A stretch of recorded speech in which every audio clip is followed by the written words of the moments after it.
અને આદિવાસી સમાજના કદાવર નેતા એવા માનની ચૈતરભાઈ વસાવાના સમર્થનમાં અહીંયા ઉપસ્થિત આપ તમામ ક્રાંતિકારી સાથીઓ, ભાઈઓ, બહેનો સૌનો હું આભાર માનું છું, સૌનું હું સ્વાગત કરું છું.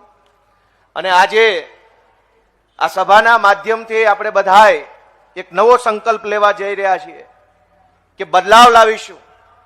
વિધાનસભા 2022ની ચૂંટણીમાં ડેડિયાપાડાની જનતાએ જે રીતે ચૈતરભાઈને 1 લાખ કરતા પણ વધુ મત આપીને સમગ્ર આદિવાસી સમાજનો બુલંદ અવાજ વિધાનસભામાં મોકલ્યો, એવી જ રીતે લોકસભાની ચૂંટણીમાં પણ ધડાધડ ઝાડુનું બટન દબાવી અને દિલ્હીમાં આદિવાસીનો અવાજ ગુંજતો કરવાનો સંકલ્પ લેવાનો છે આજથી. સાથીઓ, આદિવાસી સમાજ સાથે છેલ્લા 40 વર્ષથી ખૂબ અન્યાય થયો છે, પણ વિકલ્પ ન હોવાના કારણે મજબૂરીવશ લાચારીમાં ન ગમે તો પણ ક્યારેક ભાજપને કે ક્યારેક કોંગ્રેસને કે ભાજપને કે કોંગ્રેસને મત આપણે આપતા આવ્યા. 40 વર્ષ જતા રહ્યા, કાયદાઓ કેટલાય બન્યા સંસદમાં, વિધાનસભાઓમાં, કાયદાઓ કાગળ ઉપર રહ્યા, પણ એક ગરીબ આદિવાસી, એક ગામડાના નાના ખેડૂતના હાથમાં જમીનનો એક નાનકડો ટુકડો આજ દિવસ સુધી નથી આવ્યો. આજ દિવસ સુધી એક નાના માણસને એનો અધિકાર નથી મળ્યો. મોટી મોટી વાતો સંસદોમાં, વિધાનસભાઓમાં, મીડિયાઓમાં થઈ, પણ ડેડિયાપાડાની જનતાને હું તો સલામ કરવા માંગુ છું કે મરદ માણસને મત આપી અને વિધાનસભાની અંદર મોકલ્યો. આજે ચૈતરભાઈ જેલમાં કેમ છે એ આપણે જાણવું પડે.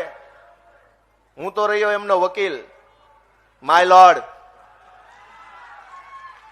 ચૈતરભાઈ જેલમાં એટલા માટે છે કે જો ચૈતરભાઈએ આ રાજપીપળા કે ડેડિયાપાડા કે કરજણવાળા હાઈવે પર એકાદું નકલી ટોલ નાકું ખોલ્યું હોત તો આજે CR પાટીલ એને શાબાશી આપતા હોત કે વાહ બેટા.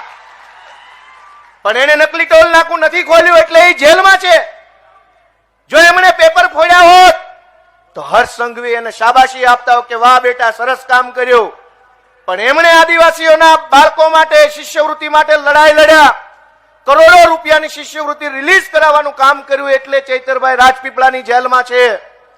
આ ચૈતરભાઈ વસાવાએ જો નકલી જે કાંઈ સિસ્ટમ છે એમાં બધું જ નકલી ખોલ્યું હોત તો ભાજપ વાળા ખભે લઈને ફરતા હોત ને મનસુખભાઈ આગળ ચાલતા હોત. પણ નકલી ખોલવાના બદલે એક અસલી આદિવાસી ચૈતરભાઈ વસાવાએ અસલી કામ કર્યું, એની સજાના ભાગરૂપે એમને જેલમાં પૂરવામાં આવ્યા છે. માટે આપણે અહીંથી સંકલ્પ લેવાનો છે. અને આ નકલી કચેરીની તો બહુ હમણાં ચાલ્યું છે. હમણાં મને બહાર એક ભાઈએ પૂછ્યું કે આ નકલી કચેરી છે એ ખબર કેવી રીતે પડે કે આ ઓફિસમાં આપણે જઈએ તો બધું નકલી છે એવું જાણવાનું કઈ વ્યવસ્થા છે? મેં એમને કીધું ટાઈમે કામ થતું હોય, અધિકારી સારા જવાબ આપતા હોય, રિસેસમાં ન જતા હોય, ધક્કા ન ખવડાવતા હોય, સમજી જવાનું આ નકલી છે. અસલી હોય તો એક ધક્કે કામ થાય જ નહીં. નકલીમાં એક ધક્કે કામ થઈ જાય, ઉભા કામ થઈ જાય. અને એટલા માટે આપણે બધાએ જાગૃત થવાની જરૂર છે. ચૈતરભાઈને જયારે ડેડિયાપાડાની કોર્ટમાં લાવ્યા ત્યારે મેં પૂછ્યું, એમણે કીધું કે 100 કરતા પણ વધુ પ્રાયોજના અધિકારીઓની નકલી કચેરીઓનું લિસ્ટ એમણે બનાવેલું અને ગુજરાત સરકારને આપેલું કે આની ઉપર પગલા લ્યો. 100 નકલી કચેરીઓ ખોલનારાઓને છાવરવા માટે થઈને ચૈતરભાઈને જેલમાં પૂરવામાં આવ્યા છે. અને મજાની વાત જુઓ, આખી FIR-માં 60,000 રૂપિયા માગ્યાનો આરોપ છે. જે ચૈતરભાઈ વસાવાને 1 લાખ લોકોએ મત આપ્યા હોય અને ગુજરાતની સરકાર 1.5 લાખ પગાર આપતી હોય, એને 60,000 માગ્યા એવો નબળો આરોપ કરીને તમે તમારી જાત છતી કરી છે ભાજપ વાળાઓ. ખોટો તો ખોટો, પણ થોડોક આરોપ એવો મૂકો કે કોઈને માનવામાં સાચો લાગે. 60,000 રૂપિયા શું હોય ભલામણા? કરોડો લોકોનો પ્રેમ જે માણસને મળતો હોય ને એની પાસે રૂપિયાની કોઈ કિંમત ન હોય. પ્રેમ મહત્વનો છે. પણ આજે આદિવાસી સમાજે જે પગલું ભર્યું ક્રાંતિનું, બદલાવનું, ચૈતરભાઈના માધ્યમથી પોતાનો અવાજ વિધાનસભા સુધી પહોંચાડવાનો, એનાથી ભાજપના પેટમાં તેલ રેડાયું, એ પણ નકલી. અસલી તો છે ને, એટલે અસલી તેલ રેડાવાશે નહીં. મનસુખભાઈ હોય કે ભાજપ વાળાના પેટમાં નકલી તેલ રેડાયું કે આ નાની ઉંમરનો આદિવાસી યુવાન કેવી રીતે ધારાસભ્ય બની જાય, કેવી રીતે એટલું બધું બોલે છે? આદિવાસી વિસ્તારોની શાળાઓની અંદર શિક્ષકો નથી, એનો બુલંદ અવાજ ચૈતરભાઈએ ઉઠાવ્યો. આદિવાસી બાળકોને શિષ્યવૃત્તિ નથી મળતી સમયે એનો બુલંદ અવાજ ઉઠાવ્યો. ફ્રી શિપ કાર્ડની જે યોજના છે, વર્ષો સુધી ટલ્લે ચડાવે છે, બાળકો ભણી નથી શકતા સમયે, એ ફ્રી શિપ કાર્ડનો મુદ્દો ચૈતરભાઈએ ઉઠાવ્યો. જ્ઞાન સહાયક નામની યોજના લાવી અને સરકારી શાળાઓને બરબાદ કરવાનું ષડયંત્ર ભાજપે કર્યું. એની સામે એક આખી દાંડી યાત્રા રિવર્સ કાઢી અને સરકારની બેરા કાનની અંદર અવાજ પહોંચાડવાનું કામ ચૈતરભાઈ વસાવાએ કર્યું. એની સજાના ભાગરૂપે રાજપીપળાની જેલમાં પૂરવામાં આવ્યા છે. અને એટલા માટે આપણે સંકલ્પ લેવાનો છે કે એક ચૈતરભાઈને તો જેલમાં પૂરી શકશો, પણ કરોડો ચૈતરભાઈ વસાવાને કોઈ જેલમાં નહીં પૂરી શકો. આ બધા જ ભેગા મળી અને ચૈતરભાઈને લોકસભામાં પહોંચાડશે.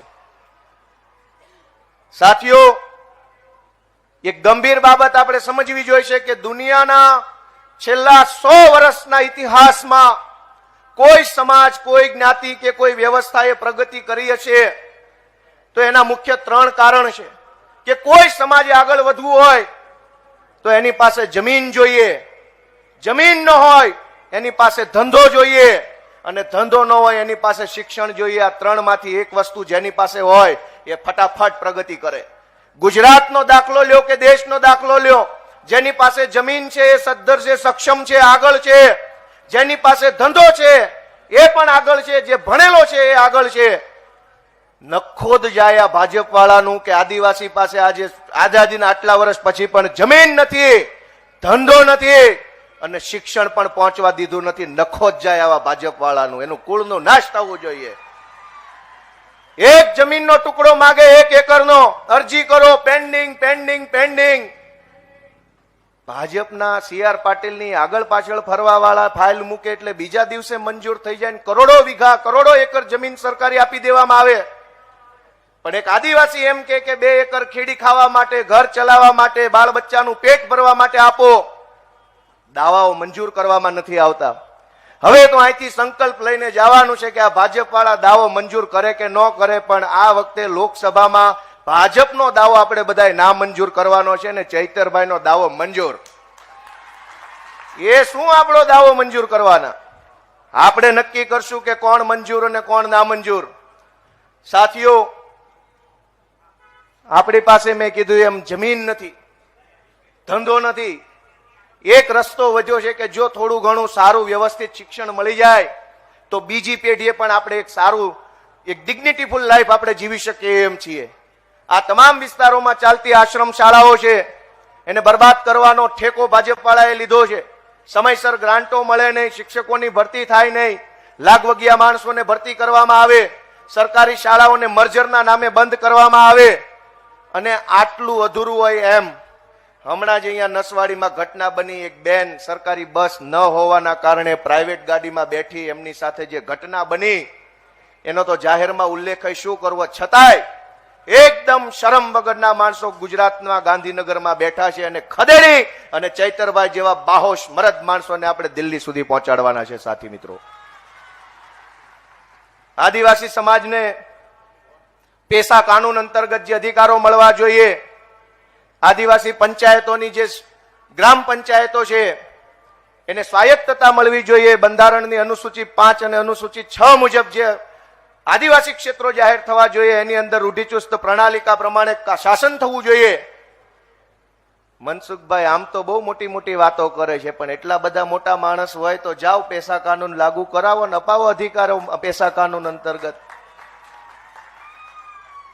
હમણાં મને બધા મીડિયામાં બહાર પૂછ્યું, મારે એમની હારે કોઈ નારે વ્યક્તિગત કઈ લેવા દેવા નથી, પણ બધાએ મને વારાફરતી પૂછ્યું કે મનસુખભાઈ તો એમ કે છે કે 5-6 ટર્મથી કે અહીંયા સાંસદ સભ્ય છે, 5-6 ટર્મથી છે, એટલે કે 15-20 વર્ષથી સાંસદ સભ્ય છે, તમે એની સામે કેમ લડશો?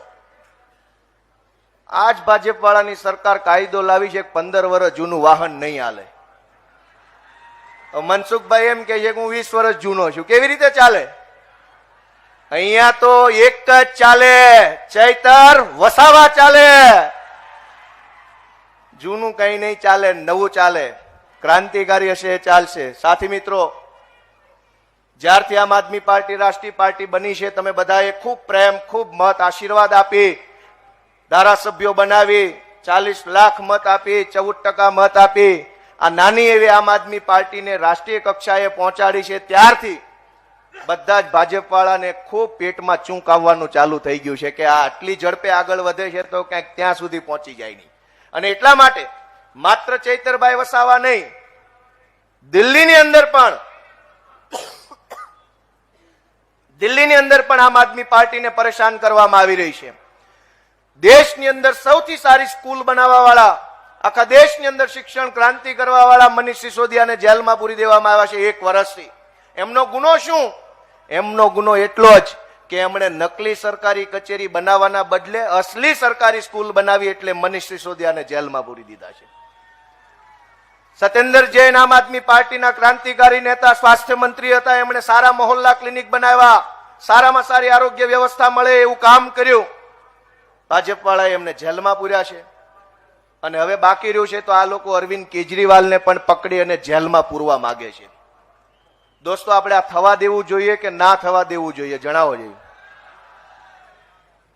આજે મને કહેતા એવો ગર્વ થાય છે, ખૂબ ખુશી થાય છે કે આપણા આદિવાસી સમાજે વર્ષોથી કોંગ્રેસ અથવા ભાજપને મત આપ્યો છે. મુખ્યમંત્રી તો છોડો, મંત્રીઓને પણ આપણું સાર સંભાળ લેવાનો સમય નથી. એવા સમયે એક નહીં, 2 મુખ્યમંત્રી આમ આદમી પાર્ટીના, 2 મુખ્યમંત્રી આદિવાસી સમાજના સમર્થનમાં આવી રહ્યા છે. ગુજરાતના ઇતિહાસમાં એક મુખ્યમંત્રીએ પણ આટલી કાળજી નહીં લીધી હોય આદિવાસી સમાજની. 2 મુખ્યમંત્રી છે, એક દિલ્હીથી ઉડીને આપણી સાર સંભાળ લેવા, સહયોગ આપવા, આપણને સમર્થન સહકાર આપવા પધારી રહ્યા છે. જો આવી ગયા, નામ લીધું ને આવી ગયા. એ કેટલા ભાગ્યશાળી માણસો છે જેનું નામ લીધું ને હેલિકોપ્ટર ઉપર આવ્યું. મજા આવે છે ને?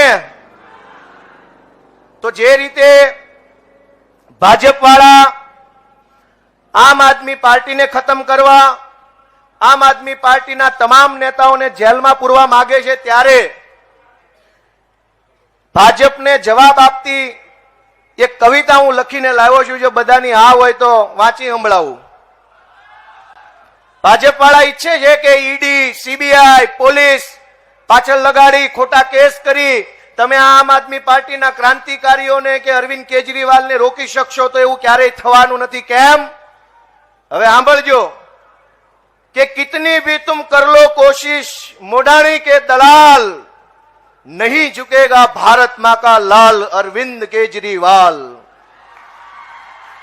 मिलकर भाजपाइयों ने देश लूटा, जनता को किया कंगाल, अब बदलेगा देश का हाल भारत मां का लाल अरविंद केजरीवाल.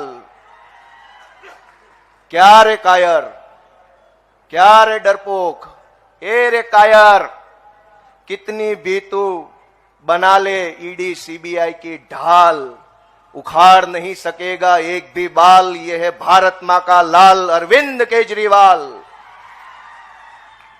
हम रखेंगे याद भाजपा के हर सितम और उनकी चाल, वक्त आने पर देंगे जवाब भारत मां का लाल अरविंद केजरीवाल. कितनी भी तुम कर लो कोशिश, मोडानी के दलाल, नहीं झुकेगा भारत मां का लाल हमारा प्यारा अरविंद केजरीवाल. भारत माता के